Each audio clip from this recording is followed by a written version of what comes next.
প্রধান উপদেষ্টার কার্যালয়ে আজ বৃহস্পতিবার সকালে উপদেষ্টা পরিষদের নিয়মিত বৈঠক অনুষ্ঠিত হয়েছে। বৈঠকে মাইলস্টোন স্কুল অ্যান্ড কলেজের মর্মান্তিক দুর্ঘটনা আহতদের সরকারের পক্ষ থেকে প্রয়োজনীয় সব সহায়তা দেওয়ার সিদ্ধান্ত সংগৃহীত হয়েছে। বৃহস্পতিবার প্রধান উপদেষ্টা প্রেস উইং থেকে গণমাধ্যমে পাঠানো এক বার্তায় এই তথ্য জানানো হয়েছে। এতে বলা হয়, বৈঠকের শুরুতে মাইলস্টোন স্কুল অ্যান্ড কলেজের বিমান দুর্ঘটনায় নিহতদের স্মরণে শোক প্রস্তাব গ্রহণ করা হয়। এছাড়া নিহতদের আত্মার প্রতি সম্মান জানিয়ে 1 মিনিট নীরবতা পালন করা হয় এবং তাদের রুহের মাগফিরাত কামনা করে মোনাজাত করা হয়েছে। মর্মান্তিক এই দুর্ঘটনায় নিহতদের পরিবার এবং আহতদের চিকিৎসা সেবায় সরকারের পক্ষ থেকে প্রয়োজনীয় সব সহায়তা দেওয়ার সিদ্ধান্ত সংগৃহীত। এই লক্ষ্যে শিক্ষা মন্ত্রণালয় স্কুল কর্তৃপক্ষের সঙ্গে আলোচনা করে পরবর্তী পদক্ষেপ নির্ধারণ করবে। বার্তায় আরও বলা হয়, আজ উপদেষ্টা পরিষদের বৈঠকে স্কুলের নিহত 2 জন শিক্ষককে রাষ্ট্রীয় সম্মাননা প্রদানের সিদ্ধান্ত হয়। সম্মাননার বিস্তারিত অতি দ্রুত নির্ধারণ করা হবে। এছাড়া নিহতদের আত্মার মাগফিরাত কামনা করে ও আহতদের সুস্থতা কামনা করে আগামীকাল শুক্রবার সব ধর্মীয় প্রতিষ্ঠানের বিশেষ প্রার্থনার সিদ্ধান্ত হয়। ধর্ম মন্ত্রণালয় এ বিষয়ে প্রয়োজনীয় সমন্বয় করে বলে বার্তায় জানানো হয়।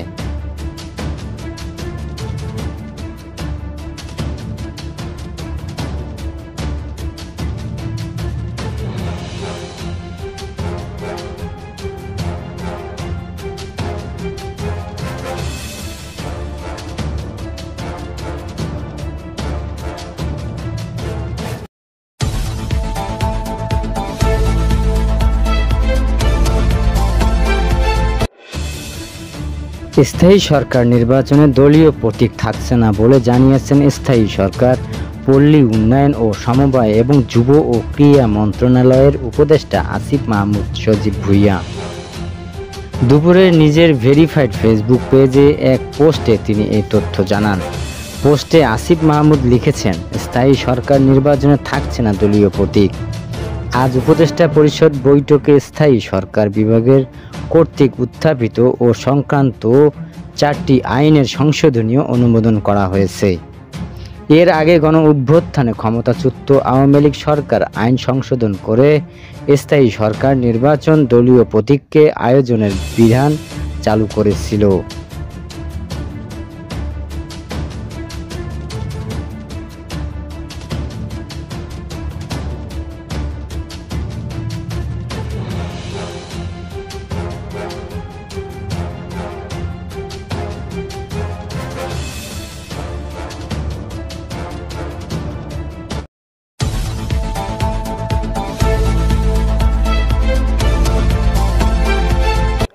রাজধানী উত্তরে মাইলস্টোন স্কুল অ্যান্ড কলেজে ভয়াবহ বিমান দুর্ঘটনার পর যেসব নিখোঁজ ব্যক্তির নাম তো সিআইডি ভবনে গিয়ে ডিএনএ নমুনা দেওয়ার অনুরোধ জানিয়েছে স্বাস্থ্য মন্ত্রণালয়। মন্ত্রণালয়ের দায়িত্বপ্রাপ্ত প্রধান উপদেষ্টা স্বাস্থ্য ও পরিবার কল্যাণ মন্ত্রণালয় বিষয়ক বিশেষ সহকারী ডাক্তার মোহাম্মদ সাইয়্যিদুর রহমান এক বিবৃতিতে এই অনুরোধ জানান। তিনি বলেন, এখন পর্যন্ত নিখোঁজদের মধ্যে মাত্র একটি পরিবারের পক্ষ থেকে নমুনা দেওয়া হয়েছে। নিখোঁজ সব পরিবারের সদস্যদের ডিএনএ নমুনা সংগ্রহ করা গেলে সম্ভবত স্বল্প সময়ের মধ্যেই ডিএনএ ম্যাচিংয়ের মাধ্যমে পরিচয় নিশ্চিত করা সম্ভব হবে। সবার সহযোগিতা একান্ত প্রয়োজন, স্বাস্থ্য মন্ত্রণালয়ে বিজ্ঞপ্তিতে জানানো হয়। সিএমএইচের মর্গে রাখা 6টি মরদেহ এখন পর্যন্ত শনাক্ত করা সম্ভব হয়নি। স্বাস্থ্য মন্ত্রণালয় বিশেষজ্ঞদের তত্ত্বাবধানে ইতিমধ্যে মৃতদেহের সমূহ অ্যানালাইসিস প্রসেসিং এর জন্য নমুনা সংগ্রহ করা হয়েছে, যা সিআইডির ল্যাবরেটরিতে ডিএনএ প্রোফাইলে করা হবে। নিখোঁজদের পরিবারের সদস্যদের নমুনা সম্ভাব্য স্বল্পতম সময়ের মধ্যেই ডিএনএ ম্যাচিংয়ের মাধ্যমে পরিচয় নিশ্চিত করা হবে। এখন পর্যন্ত নিখোঁজ একটি পরিবারের পক্ষ থেকে যোগাযোগ করে নমুনা প্রদান করা হয়েছে।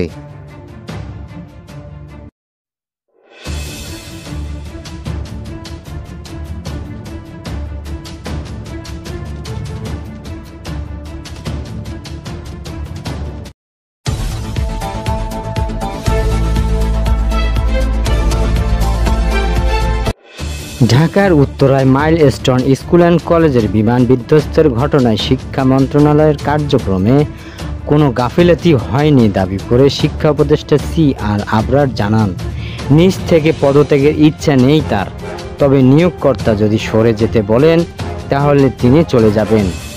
সচিবালয়ে সাংবাদিকদের সঙ্গে আলাপকালে এই প্রশ্নের জবাবে উপদেষ্টা একথা জানান। এর আগে তিনি বিদ্যুৎ, জ্বালানি ও খনিজ সম্পদ উপদেষ্টা মাহমুদ ফাউজুল কবির খানের সঙ্গে বৈঠক করেন।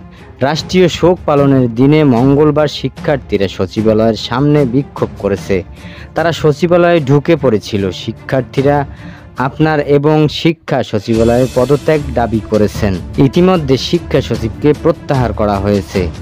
উপদেষ্টার বিষয়ে কি সিদ্ধান্ত, এ বিষয়ে দৃষ্টি আকর্ষণ করলে উপদেষ্টা বলেন, সেটা সরকার বিবেচনা করবে। আমার উপর যে দায়িত্ব অর্পণ করা হয়েছে, যে অবব্যবস্থাপনা, এরপর আপনার আর দায়িত্বে থাকা উচিত কিনা জানতে চাইলে তিনি বলেন, আমার মনে হয় রায় আপনারাই দিয়ে দিচ্ছেন। আমার এখানে দেওয়ার তেমন কিছু নেই। কোনো রকমের অব্যবস্থাপনা এখানে হয়নি, সেটাই বোঝাতে চেষ্টা করছি। তিনি বলেন, সচিবকে অব্যাহতি দেওয়া হয়েছে, সেটা উচ্চতর একটা কমিটির সিদ্ধান্ত। সেই সিদ্ধান্তের সঙ্গে আমি জড়িত ছিলাম না। কেন দেওয়া হয়েছে সে উত্তরে আমি দিতে পারবো না। নিজ থেকে পদত্যাগ করার এখানে আমার কাজের কোনো ব্যর্থ হয়েছে বলে আমি মনে করি না। তিনি বলেন, আমাকে নিয়ে কথা হয়েছে, তাও যদি মনে করা হয় এখানে ব্যর্থ হয়েছিল, আমাকে যেতে বললে আমি অবশ্যই চলে যাব। এখানে আঁকড়ে ধরার, নিজেকে জাস্টিফাই করার মতো কিছুই নেই।